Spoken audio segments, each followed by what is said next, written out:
नमस्कार। मेरा नाम डॉक्टर सुमेर सिंह है। मुझे सर ने आज अनुभव शेयर करने के लिए यहाँ पे बुलाया है। तो सबसे पहले मैं मंच पर आसीन सभी अतिथियों को प्रणाम करता हूँ। मैंने 2016 में बीएमएस की थी। 2016 में बीएमएस करने के बाद में मैं गया था काफ़ी लोगों के पास में कि मुझे कोई आयुर्वेद का सिखाए, लेकिन मुझे ऐसा कुछ मंच नहीं मिला या ऐसी कोई जगह नहीं मिली जहाँ से मैं सीख सकूँ। तो मैंने एलोपैथी की तरफ गया। तो मैं एलोपैथी हॉस्पिटल में क्लिनिक असिस्टेंट जो पोस्ट होती है उनके साथ में मैं प्रैक्टिस करने लगा। जो डॉक्टर बताते थे वो मेडिसिन में लिख देता था। मतलब जब मैंने एडमिशन लिया था उस टाइम मुझे बोला गया था कि यहाँ से डिग्री करने के बाद में न तो आप वैद्य बनोगे न ही डॉक्टर बनोगे। तो डिग्री करने के बाद में मुझे ऐसा ही लगा था कि मैं न वैद्य बना हूँ और न ही डॉक्टर बना हूँ। तो मैंने आरवी में एडमिशन लेके फिर सर के पास में जो आयुर्वेद की बारीकियाँ सीखी। पहले थोड़ी प्रैक्टिस करता था, लेकिन एक 8x10 की दुकान में किसी और के साथ में मैं बैठता था। सर के पास में आया तो सर ने आयुर्वेद की बारीकियाँ सिखाई, कैसे अपन ट्रीट कर सकते हैं, रस औषधि कैसे यूज ले सकते हैं। मुझे रस औषधि के बारे में पता ही नहीं था कि कौन सी औषधि कैसे काम में लेती है, कौन कौन सी काम में लेनी होती है। तो ये चीज़ मैंने यहाँ से सीखी। यहाँ से मैं वापस गया तो कुछ जो पेशेंट थे तो 1 साल में, और कोरोना के कारण वो भी जीरो हो गए। वापस एलोपैथी की तरफ गया, लेकिन वहाँ पे मेरा मन नहीं हुआ। मतलब ऐसा नहीं था कि मैं जिस पैथी में हूँ उसी पैथी में आगे बढ़ूँ।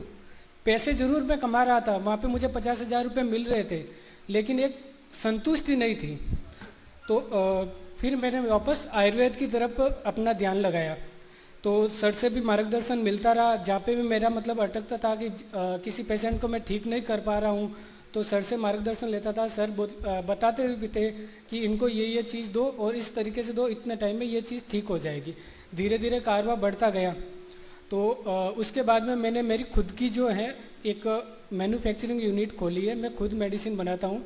करीब 25 के करीब मेरी जो प्रोप्राइटरी मेडिसिन है, और इसके साथ में मैं कुछ चूर्ण वगैरह भी बनाता हूँ।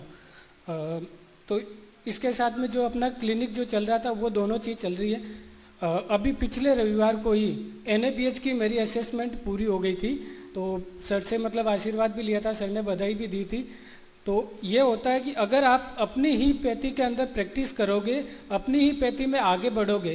क्योंकि डिग्री करने के बाद में एक BMS स्टूडेंट क्या सोचता है कि मुझे कोई जॉब मिल जाए या मेरी सरकारी नौकरी लग जाए या MD में सिलेक्शन हो जाए। MD में सिलेक्शन हो गया तो उसका यही रहेगा कि मैं किसी कॉलेज के अंदर मेरे डॉक्यूमेंट लगा दूं, मुझे एक्सपीरियंस मिल जाएगा। उससे आगे कोई सोचता ही नहीं है। मेरे कहने का मतलब ये है कि जो सर ने मतलब एक धारणा रखी है कि आत्मनिर्भर वैद्य की, अगर आप उसके बारे में सोचिए तो आप मतलब उनसे कहीं आगे बढ़ सकते हो। मतलब एक नौकरी मतलब एक नौकर होता है, चाहे सरकारी हो या प्राइवेट हो। अगर आप आत्मनिर्भर अगर वैद्य बनोगे तो आप मालिक बनोगे। सर के आशीर्वाद से पिछले साल का जो मेरा जो टर्नओवर था कंपनी और इसका दोनों का 2 करोड़ प्लस था। तो ये चीज़ जो है मतलब मैं नौकरी करके नहीं अचीव कर सकता था। आज सर के आशीर्वाद से मेरा एक NABH मतलब अगले महीने NABH का सर्टिफिकेट भी आ जाएगा, और एक उदयपुर में 50 बेड का मल्टी स्पेशलिटी हॉस्पिटल तैयार हो रहा है। तो ये एक आत्मनिर्भर, मुझे लगता है कि शायद मतलब सर ने जो परिकल्पना की थी उसका मैं पहला जो शिष्य होऊंगा जो मतलब इस उम्मीद पे, सर की उम्मीद पे खरा उतरा हूँ। तो मतलब ये जो होगा, जैसे कि आपने MD कर ली, नौकरी कर ली, 50,000, 60,000, 1 लाख रुपए आपको मिल गए, उससे आगे कुछ नहीं है। ठीक है। तो आज मेरा मतलब सर के आशीर्वाद से ये अचीवमेंट है कि मेरे पास में 2 हॉस्पिटल है, एक फैक्ट्री है। तो मतलब एक अच्छी इनकम भी हो रही है और लोगों तक मतलब अपन आयुर्वेद को प्रचार प्रसार भी कर रहे हैं। जो 50 बेड का हॉस्पिटल बन रहा है उसके अंदर अपने आयुर्वेद, नेचुरोपैथी और योगा तीनों को मिलके इलाज होगा। मतलब एक ही बीमारी के लिए पेशेंट आया है, उसको अपन आयुर्वेद से कैसे ट्रीट कर सकते हैं। सेम पेशेंट की काउंसलिंग करेगा नेचुरोपैथी वाला, सेम पेशेंट की काउंसलिंग करेगा योगा वाला। तो उसको कुल मिला के अपने जो वैकल्पिक जो चिकित्सा पद्धति है उसको एक ही छत के नीचे लाके और हम ठीक कर सकते हैं। तो मेरा सभी से मतलब यही अनुरोध है कि आप नौकरी की तरफ नहीं भाग के आप खुद आत्मनिर्भर बनिए। ठीक है। इसी के साथ मैं अपने शब्दों को विराम देता हूँ। धन्यवाद।